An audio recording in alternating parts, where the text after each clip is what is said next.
Hi, this is Adrian with Financial Labs. I'm here to review RAD140. There is a lot of information that is very confusing and inconsistent. It's important to know what to really expect compared to all the conflicting information out there. First off, SARM stands for Selective Androgen Receptor Modulators like RAD140, aka Testosterone, are a type of chemical that mimics the activity of anabolics without actually being an anabolic. RAD140 is the most popular SARM to research due to its ability to pack on muscle so rapidly. This is primarily due to the fact that it has been proven to be more anabolic than testosterone, with a 90-to-1 anabolic androgenic ratio.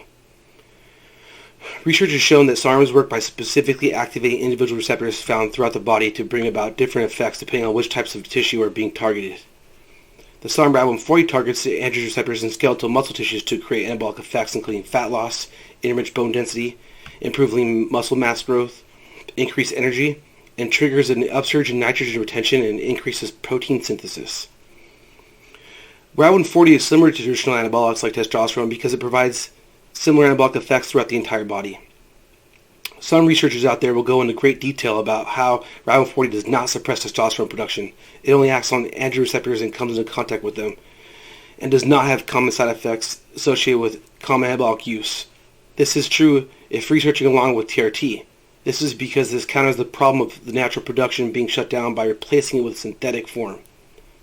If you are researching with a higher or above average natural testosterone level, you view only a mild elevation in estrogen in your research, you may not see as many harsh symptoms of suppression. And the ones that you do see may be more mild. Over time, I have come across researchers that have only seen minimal side effects.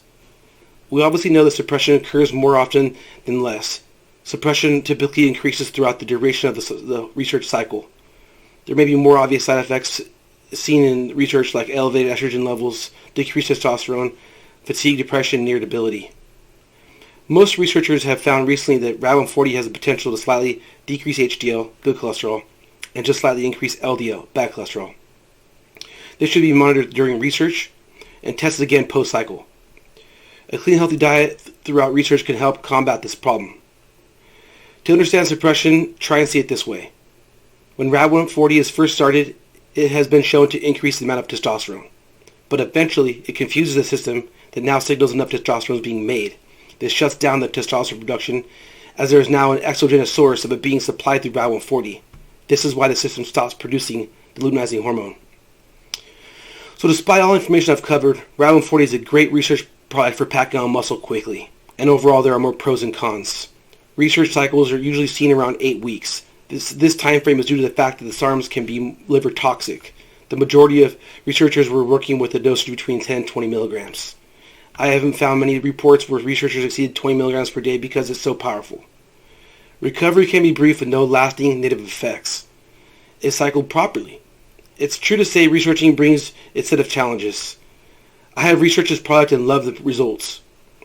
Basically, RAD140 needs to be researched properly, and proper blood work will always help influence taking the necessary precautions. When research is done correctly, it's possible to avoid severe suppression, and this includes high liver enzymes, such as AST, ALT, and all the other hormones. Support products are very critical throughout the research and post-research cycle.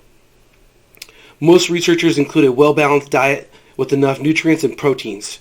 Researching with a clean, whole food diet has shown to improve the researchers' results, as well as increasing the absorption of the research products. Again, as I mentioned, RAD140 can cause temporary testosterone and estrogen imbalances, while researching, and some researchers use a natural route versus prescription alternatives that I won't discuss in this video.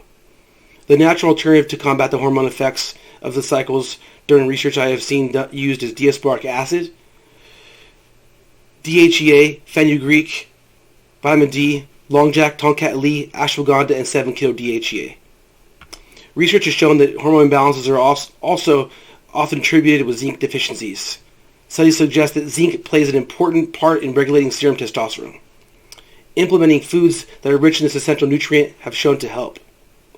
Detox supplements used for the research products include N-acetylcysteine, milk thistle, saw palmetto, artichoke extract, choline, dandelion extract, schisandra extract, noni extract, B complexes, and selenium.